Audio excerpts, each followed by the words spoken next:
when I asked you to do this, Hell Gigs is the name of the show.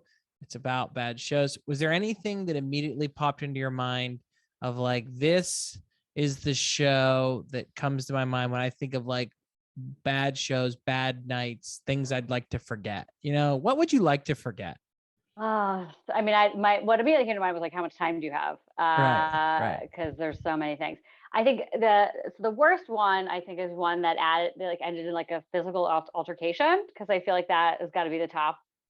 Like violence. How often?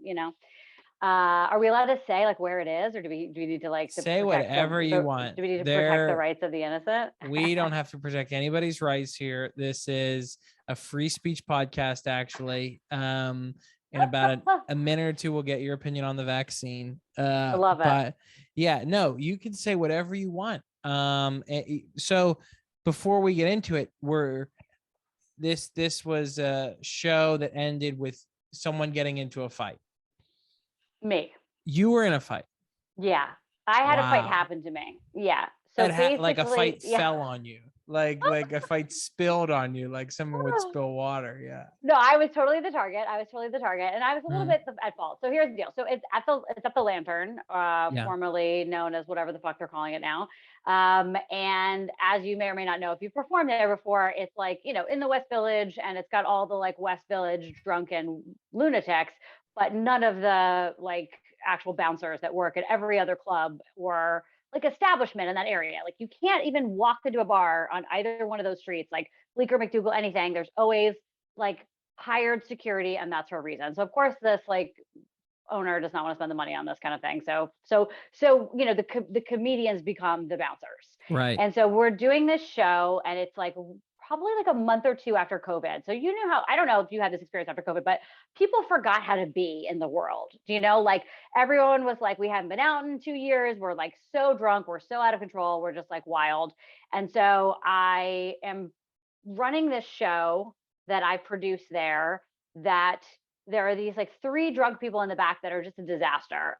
And like comedian after comedian is being like completely derailed by their bullshit. Like I'm just like watching and it's like the kind of derailment where like you think you're gonna like talk back to these people, but they're like, fuck you and you suck, and then you just lose all sense of being able to like handle it. And it ended up in like every comedian basically like leaving the stage and being like, fuck you, I'm out of here, like not even finishing their sets, just like terrible. And this was like, there were people in the audience who had like paid to be there and were having a terrible time because these stupid people would not let them have a good time. And because it was my show, I was getting like more and more amped up about it. And so then I get on stage and I'm like second to last. And I'm like, I'm gonna figure out how to do that. So I'm just trying to kill them with kindness. And like, guys, like, I'm not that smart. Like, don't talk through my bits. Like, I can't, whatever. And so that's not working. And then I try another tactic, which is I say, listen, I feel like you guys don't want to be here. I will 100% buy you shots if you just like meet me out at the bar. Like as soon as I get off the stage, I'll buy you drinks. We'll say like, what a good time we all had, but just like leave. And so one guy says he's going to leave. And then like his girlfriend's like, no, bitch, we're not leaving. And then it turns into a thing. And then they all sit back down and they start screaming. And so for the next like 5 minutes of my set, I cannot get through my set because they're just going, cunt, you fucking cunt. So it's like, okay. And so the sort of side story of this whole organization is that for a while I like ran the Lantern with a couple other people. So this was like our baby, and we like basically worked there. We sat the people, you doubled as a waitress. You like feel like you kind of work at this place. So I'm like, if anybody's going to fix the situation, it's going to be me. So I'm like 3 feet tall and I'm really angry, and I just like get off the stage and I'm like, this is it. So I just walk over to them and I'm like, you guys gotta get the fuck out of here. And they like, I walk over to the table and they're like, we're not getting out of here. I'm like, you're getting out of here. And we're going back and forth. And then it occurs to me that it's like 2 dudes and a lady. And like, what am I gonna fight these people? Like, what am I doing? And so I don't know what else to do. So their phones are on the table. So I just scoop up 3 of their phones and I leave. And I'm like, well, now you got to follow me because you want your phones back. So they come after me and it starts to get into an altercation, but like some larger comedian dudes are around and they kind of break it up, and they're threatening to kill me, but it's like kind of okay. And they scoot them out. Fine. Sure. Then the next show, I'm setting up for the next show. I'm clearing up a table as I do whatever. And someone taps me on the shoulder and I turn around and she's like, you're the bitch who kicked me out. And I was like, what? And so she pushes me and it's like a cartoon. So the stage is behind me. So now I've like fallen onto the stage, and then her boyfriend's there and he's like, yeah, fucking kill her, kill that bitch. And she comes over to like basically pound me. And then Joe Russell, this other comedian, came up and just like grabbed her and carried her away. And then these other guys like carried this other girl away. And the room was already like filled up with like new people who had not seen the last show, who were like, Right. what is happening here? And they were like, we'll fucking kill you and blah, blah. And like, whatever. They called the cops, whatever. And then the next day, they wrote this hilarious email to the Lantern to like complain about me, except I'm the person who gets the emails at the Lantern. And now she like signed her name to it. I was like, perfect. I'll forward this to the police and say that you like, basically attacked me. So I think that had to be, that's up there. That's up there, right? Yeah, I mean, that's got to be up there. So much to really break down here. Also, I don't know if you remember this, but when you did our show at Eastville, we had to call the police because two drunk girls tried to fight the host of the show. And now I'm starting to wonder, like, are people following you to shows to fight it's you? possible. Who Is was that that host that time? I forget, but Tori Huggins was hosting, and and like you said, some of these comedy clubs refuse to spend any extra money, and I get it, times are tight. You don't have to tell comedians any more than anyone else that how times are tight, but like there's no bouncer, as you said. There's a one bartender. She's like 25 years old. She's not going to put her life on the line. There's 8 people in the showroom. 2 of them are drunk. And it was to the point where myself and Ray and another comic, Andy Picaro, who is in from LA, who's a friend of ours, who were like, this show's great. We'll get you on. The show's so fun. He's now acting as a bouncer, like, so they don't beat up Tori. And how we got them out was we had to refund them, but we couldn't get Eastville to refund them. So we paid them out of our pocket. Ray Venmo'd them. And then, yes, we basically gave them money in the lobby. They left. And then outside, they were still causing trouble. So our buddy Andy went out and was like, listen, and he hadn't gone up yet. He goes out and he's like, listen, I'm the manager here. I'm sorry that happened to you. Tori will never work at this club again. We're going to fire him after tonight. It was totally wrong what he did, telling you to be quiet. We need you to leave because we don't want any more trouble, but we're firing him. And they're like, thank you. That's all we wanted. And so like Tori was fired, didn't even know. But yeah. And then when we went to ask the club, went to get paid, and we said, hey, we had to refund people. They said, that was very nice of you, but people never deserve a refund if they're interrupting the show. And it was like, we were going to get punched. It was either that or have 2 girls from the Bronx beat us all up. Like, would that have looked good on TikTok when like it's just 3 of us getting manhandled by these 2 drunk girls from the Bronx? But yeah, it might have been a good viral moment. But yeah, it's like, what are you supposed to do? And they're like, the policy is no refunds. It's like, what is the policy for you guys have no strategy to handle? What about all the other people who are there trying to enjoy the show? And it's like, are we going to do another 90 minutes of this? Like, what?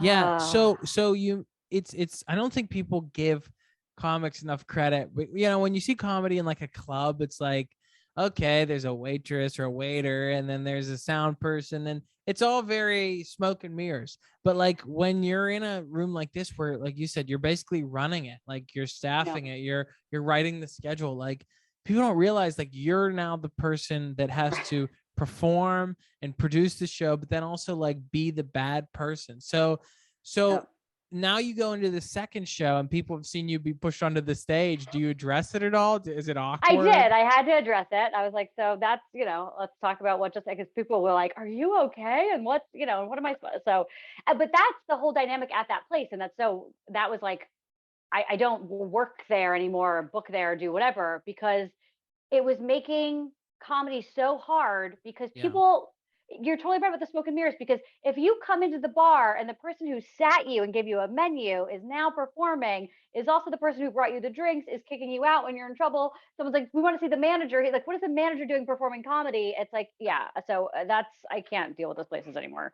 I had to explain to the people, and I think they were amused by it, but you're just like, what is this world? But there's a lot of that. I mean, at the Pair, I don't want to call out the person who did it, but like there was a host who hosted at the Pair a lot, and he had gotten into 2 consecutive nights two fights with two different audience members where he came off the stage hosting and decked an audience member. And the second decking, they were like, you can't work here anymore. And they ended up Right. having to get a bouncer to like come get this person out of the place. It was kind of amazing. Like the one I saw the second night, and you've been to the Pair before, I assume. And like Yeah. there's that section of the audience where there's like kind of a railing next to the tables, whatever. And so this kid refused to leave. And so he held onto the railing as the bouncers were like holding his legs kind of behind him in the air. And he was like, "You'll never get me out there." And was just hanging out. It was like a cartoon, and they were kind of pulling his legs. And so because he was holding him to the thing, the host just came off the stage and just ended it by punching him in the face when there were already people handling it. And I was like, this is why I don't do midnight shows at the Pair anymore, frankly. But and you know, it's after that, it's hard to like go into when you come back up to host, be like, so is anybody here dating? Like, it's well, real. we had to get another host because the host had just been fired. And so somebody else had to come in, like another comedian just hanging around, who was like, that host is gone. Ryan Right. Long. It was Ryan Long who came back and did the next bit of hosting. He's like, I was just outside, and I guess the host is fired, so we're here now. Oh How my and God. I actually got up and I said, this is my job. Like, this is my place of work. Like, could you imagine if this was you? Like, if you went to your office job and they were like that's what happened before you had to like get up and give your presentation or to do whatever. I'm like, no, this is part of the this is like part, yeah, this is what they pay us to do. Well, not pay us, but sometimes. Right. Sometimes. Right. I say that all the time on this. Like there is no other profession where like you would be treated or things like this would happen, and people would go, they would expect you to like just like you would just quit your job. Like if someone yells at you, I feel like in an office, be like, I'll just go work at a different bank or a different, Right, totally. like if someone eats your lunch, you're like, I'm tired of Greg eating my lunch every day. I'm gonna go to a different, I'm gonna work at Chase instead of Citibank, and everything is fine. Like not only do we like, we can't like quit and change jobs, like we actually want to come back. Like we're Oh like, you yeah, know what, it's not that bad. Like it's not it's that bad. Yeah, so even so though. after you get pushed and then you do another show, do you, well, then what happens? Like you have to go home. Like And I was nervous that they were going to be like floating around, like right. ready to kick my ass. So I did actually like try to disguise myself for the next like couple weeks coming in and out of that place. Cause like then, I thought maybe they would have let it go. But the point is like they came back like an hour later to fight me, still drunk, and then got up the next morning and still wrote like a mean email about it. And I was like, this isn't over. So I did like wear a baseball hat. I like put my hair underneath it, and I like came in all incognito. Cause it's like sketchy, and you're leaving comedy late at night and you're just like, I don't know what kind of lunatic is around. So so far I haven't seen those people again, thankfully, but like I am concerned. We have a That's lot of crazy. hostile audience members. Yeah. I mean, that's got to be the most of like, people are always like, is comedy bad? The people heckle you. And it's like, but I guess every once in a while, it's like, it is worse than that. It is worse than someone being like, you suck. It's like someone actually trying to attack me, you Yeah. know, that's a real testament to like how, passionately they felt about you, like Yeah, it's yeah. it's kind of cool that you elicited such a reaction. It's sometimes it's hard to get people just to like chuckle or clap, Right. and you got them so engaged with your performance and your part of the evening that they felt the need to physically attack you. I And mean, then to come back. So they remembered me. right, So I stuck in their right. brain. Yeah. So Yeah, yeah. that is something. Branding is so important in this business. It It is. really, people don't give enough credit to creating your own brand. So I have a very other punchable face. That could be a good brand. But it's weird. It is weird. Like when you're saying like are there any other performing arts that have people end up so hostile? Like, do you think the ballet has this? You know what I mean? Like, it doesn't No. make any sense. We had this one show I used to run with a couple guys at Artichoke Pizza in Bushwick. And it was already like kind of a sell to get people to come to Bushwick. Artichoke Pizza, it was in the basement. It was like a cool room when it went well, but when it didn't go well, it didn't go well for so many reasons. And Yeah. because it was like at a good time and like sort of at a place where there weren't any other shows, we got a lot of big name comedians to kind of come by and like just work some stuff out. And it was kind of fun. And one of the shows we did, we had somebody who's like a cellar comic, and somebody's like threw a whole beer at him for like no reason, like a glass beer, and it just put the brakes on the show. And he was like, I quit. We all quit. And we were just like, we hate our dreams. And we never did another show there again. And I was like, this doesn't happen in other businesses. Like football, maybe, but like none of the Right. other performing arts, like theater, you don't throw beer at people. You just like, if you hate it, you just leave. Like, that's Right. it. Like people walk out of movies, people walk out of concerts, like no one's ever playing the guitar and been like, yeah, someone hated my cover of, Stairway to Heaven and they tried to kill me. Like it is. And you made a great point. Like post pandemic, people are in a different headspace where they have let a lot of their inhibitions go of how Yeah. to behave. Yeah. I don't know if do you think it's out of practice, or do you think people just got to a point where they're like, I like being like this. Like I got a taste of this and I don't want to go back. I think it's partially out of practice, but it's like kind of like what's happening on the airlines or whatever, that like, flight attendants are being Right. attacked. I think there's like people are so just like amped up about you've been home, you've been great, and you just feel like, I don't have to. I think part of it is out of practice. You just forget, like in society, you have to like be a pleasant human, Like you can't just like mute everybody and like, hide your face on the Zoom and be like, fuck everyone. Like you're saying that out loud. It used to be on Zoom, it used to be on mute, but you're like back in the world. You gotta, I don't know, participate. Doing the Zoom shows, that's the other, I think, series of sometimes Yeah. worst shows. I mean, those had to be, I don't even know if we could count that for this particular Hell Gigs podcast, but like, of course, I'm sure you did a ton of them. I was doing it, I made myself do a weekly during COVID. And then at some point I was doing 2 a week, and then I had to like roll that back because dignity. But there Right. was a couple times in the beginning Right. where you're doing it to, ostensibly no one, just names, just black squares with people's names, and everybody is muted. And you're just like in your living room. And so as you get into it, you dress up, you'd have a mic, right? I Right. assume you have, partially the reason you Right. probably have a mic is you could do this. And Yeah. you'd think, I don't know if anybody's, or, sometimes you would hear people with their TVs in the background, just like, could you mute your TV? And could we, oh God. So those were tough. Those were tough. Yeah, I remember there was a point during the pandemic where like I was doing a lot of Zoom college shows, Mm. and I was always like, hey, if anybody wants to unmute and whatever, come on video. I appreciate like your laughter, just seeing you. And I get on the one, and there's like these two student advisors, and like you have to remember you're dealing with literally like kids, Right. I mean they're like 18 years old maybe or whatever, and they're like 19, and I'm like, hey, I'm the comic just checking in on the Zoom waiting room. And they're like, okay, yeah. They were like, so like this is the screen that like we'll be on, but we're gonna mute. I was like, well, will other people be able to unmute? And they were like, no, we're projecting you into like the student union. And I was like, what? They were like, yeah, we have a group of students here. They're getting pizza. And then like, we'll have like the AV person on here. So if there's any issues, they can like fix it. But there's no like Zoom audience. Like we're playing you on a screen. And it was like, how sometimes when you say a word over and over again, like you start to be like, is that a word? That's how I felt about my act. Where like I was like, I did 45 minutes, and you just like you're hearing these words come out, and Whoa. you're like, wait, like you start to forget like where you are, and like And you're you're like, am seeing I your own reflection, and you're like, what is right, this? right? And you're like, you're just saying these sentences, and you can't really pause for laughter because you literally don't hear anything. Like you don't see anybody, and like once or twice during the show, I was just getting like a notification on my Instagram of like someone like boomeranging my face like on a screen, and it was so surreal. It really it took a toll on my mind for the rest of the day, where I was like, is this worth it? I'm not sure this is worth it anymore. No. Um, how do you?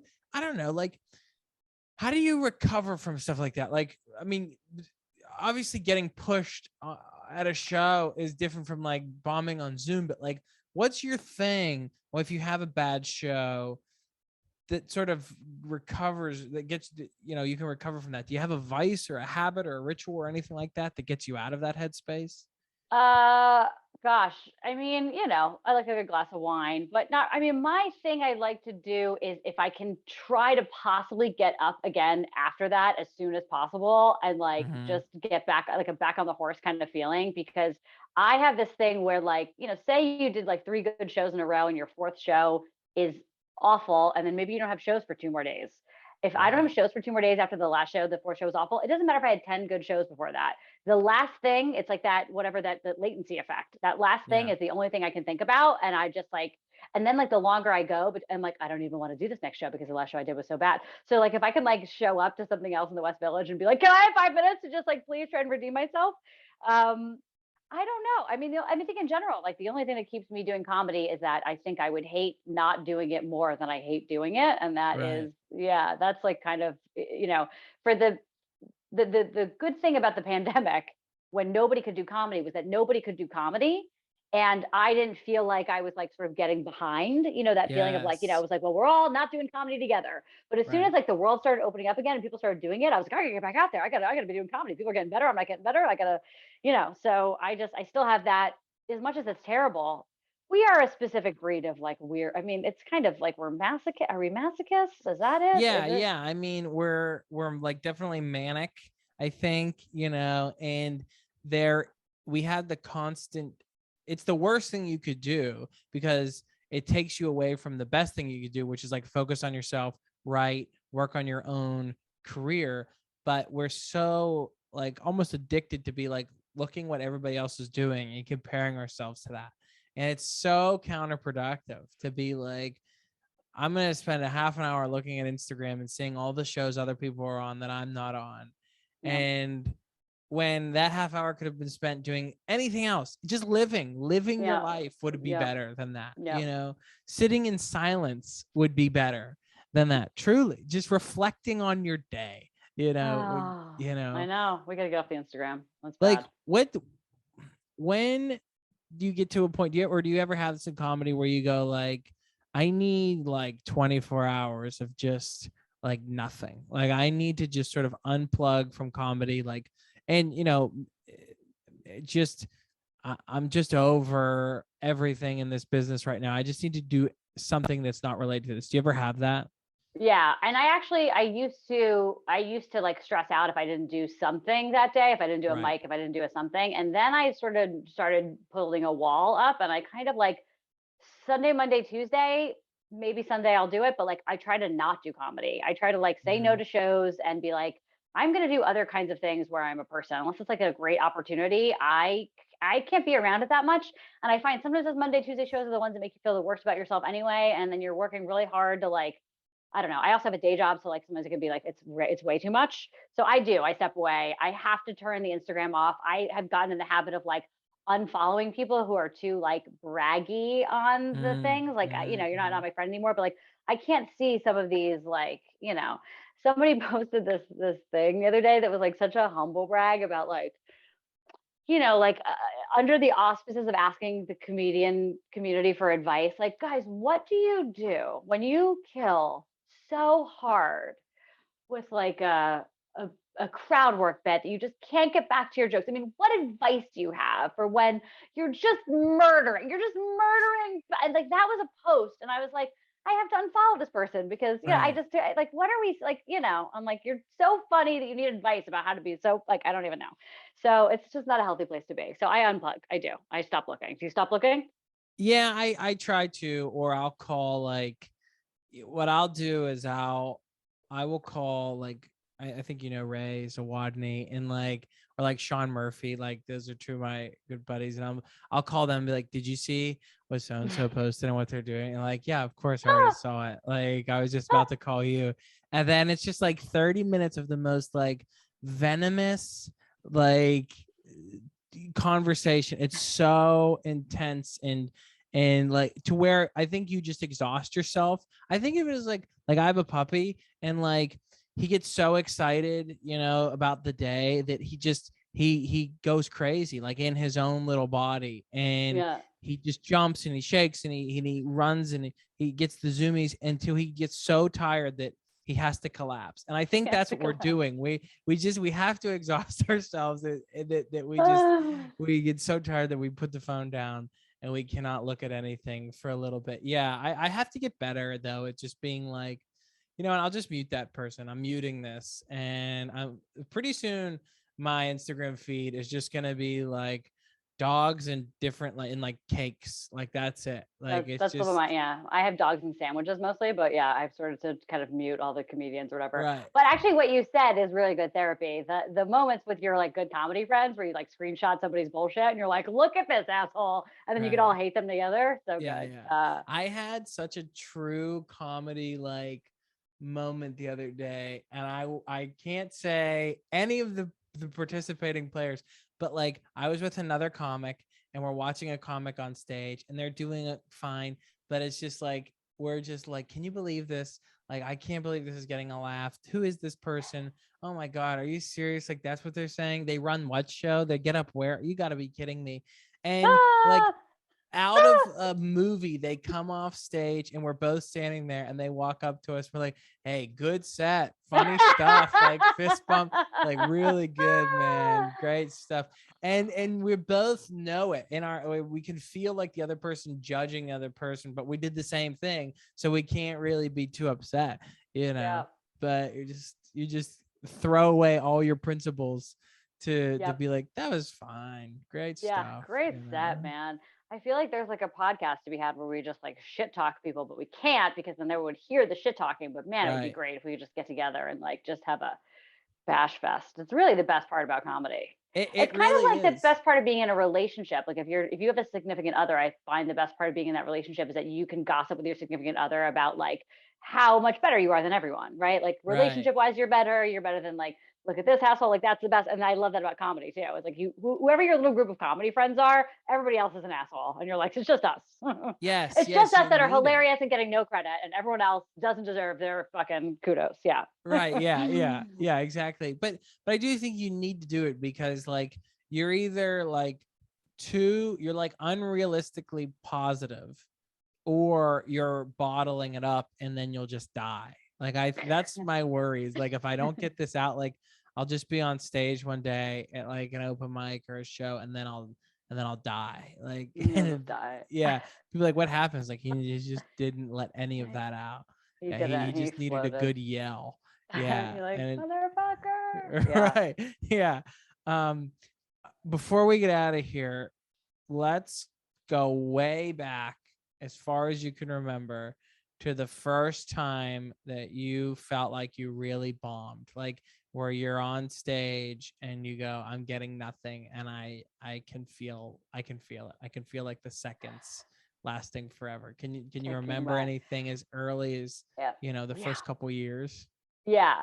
So two things. One about the bomb. Tell me if you think this theory is true. I still get up and have moments where people hate me, right? Or like things or whatever. But I believe that the bomb for me is when the comedian melts down because of the bomb. And you can see in their face and demeanor that every minute is ticking, and then it's worse for the audience. It's worse. So when I say this to mean people still hate me all the time, but I'm okay with them hating me. So that has changed. Like I don't bomb like that anymore. I don't really melt down.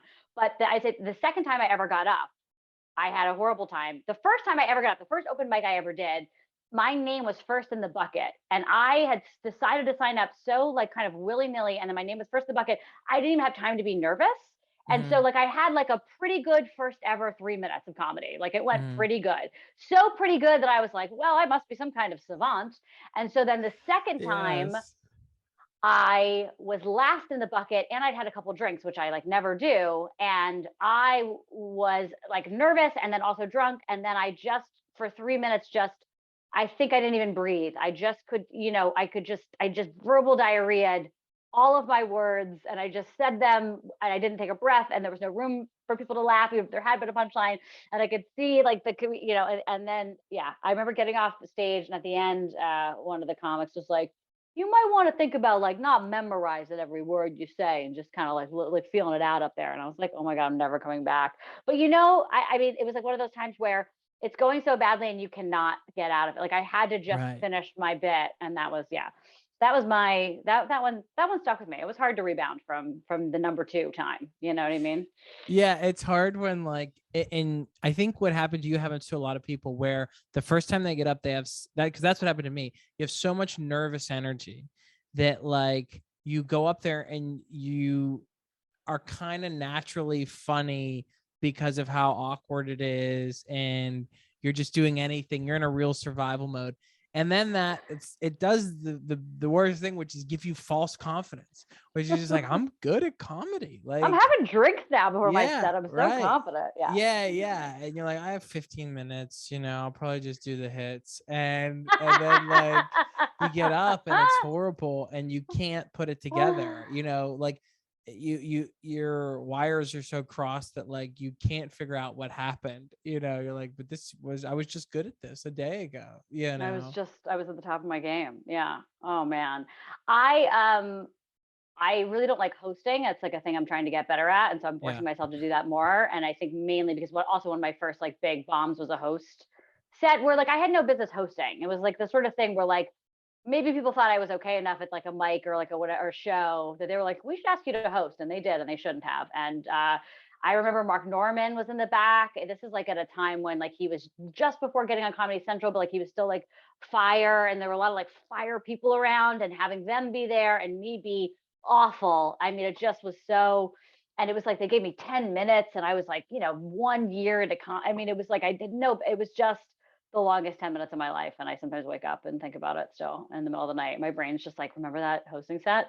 And also because like, not that Mark Norman ever gets up and even knows who I am or thinks about me, but like insofar as I would ever run into him again, he'd be like, oh, that was that horrible girl that did that terrible hosting job before I got up. And then wherever we were, I mean, whew. We only let ourselves though like connect to people through the worst things. Like you can have a great set and with killer comics in the back of the room, and like your first instinct is to be like, they probably are gonna remember me from that one time 8 years ago when I didn't do well or I messed up their name. And like realistically, They don't know either of those times. Like they don't know when you did well. They don't care about you at all. They're just like, oh right, yeah, like we work together. Are you sure? Yeah, you're like, totally, we did work together. They don't remember you. It's like when you're a freshman and the senior class. Like when you're a freshman, you have to meet a senior like 3 to 7 times before they remember you, and it's kind of like that. Yes, like I feel like right. and even then, like people that I've like driven to shows with, like a couple hours to places, I'll see them on the street and I'll be like, hey, and they're like, nothing. And then I'm like, Oh, yeah. I've had weekends with people and then I see them in the city and I like look them in the eyes from like across the room and I just like see them do this and just completely like avoid. And I'm like, okay, all right. I mean, it meant nothing, that's fine. Meant everything to me, meant nothing to them. Right. Oh, yeah. Why does that happen? Oh, God. I don't know. Yeah. I know, but we can't put too much weight in it, because it's just a job, some days it's just a job. Just our dreams. That's it. Yeah. It's tough when your dream is also like the thing, like that your dream and your job and your identity are all the same thing. Like that's a tough life when you're so connected to like how you feel about yourself is how you like, how is it connection to how your career is going. And it's also the thing you want to do more than anything else. Like, sometimes I wake up and I go like, I wish I loved accounting. Like I wish I would wake up and love numbers so much. I have to do it. Like I have to like, balance people's like checkbooks or like do spreadsheets. Like wouldn't that be great if I just and the numbers would never let you down. They'd never let you down. Right. They'd always be there for you. They would never be like, you're not really wanted on this accounting account. Right. You know what I mean? Yeah. It's not what we're looking you for. Can't scroll through, see other people's accounting wins. You're like, oh man, he's at Ernst & Young now. Jeez. Yeah, right. Like, man, look how much they got back on their return for these people. I'm not getting that much return. Abby, this is so fun, and I really appreciate you doing this. Please tell people where they can find you and what you got going on. Tell all 18 people that are going to listen to this. Yay! You can find me on the internet, on the Instagram at Abby Dubs Insta, and occasionally on the TikTok. But I don't really understand the TikTok, so I'm at Abby Dubs Talk Tick. because TikTok I got banned from because I did an illegal thing that I didn't know was illegal, and so I Oh, can't get my nice. account back. So you know, the TikTok. Oh, let's not think about it. I'm on the Insta. You know, that's where all the things are. The shows, the whatever. I'm off for a little while because I gotta be busy having cancer, but I'm making a lot of cancer jokes. So check out Instagram for that. And that's what's going on. You know. Yes. So if you like that kind of material, but please don't attack her. You know what I mean? No more Like physical physically violence. attack me. Yeah. Mentally, cyberly, That's all fine. have at it. Yeah. Yeah. It's open season. Just no physical attacks. No Yeah. physical attacks. Abby, thank you so much for doing this. I appreciate it. Thank you for having me. Of course. Yay.